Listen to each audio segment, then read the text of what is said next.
আমার দিদি এদিকে একটা বছর চুল কাটতে পারেনি বিয়ের জন্য, আর এদিকে ওর শ্বশুরবাড়িতে জল এত পরিমাণে খারাপ, এত পরিমাণে খারাপ, মানে এত আয়রন পড়ে চুল টোটালি ড্যামেজ হয়ে গেছে, মানে হাফটা টোটালি খারাপ হয়ে গেছে, মানে যত কন্ডিশনার যত যাই ইউজ করুক না কেন, বাট চুল পুরো নষ্ট হয়ে গেছে।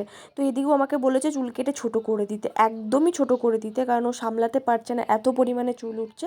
তো এদিকে দেখো আমি চুল কেটে একদমই ছোটো করে দিয়েছিলাম, মানে যতটা খারাপ অবস্থা ছিল সবটা কেটে বাদ দিয়ে দিয়েছি।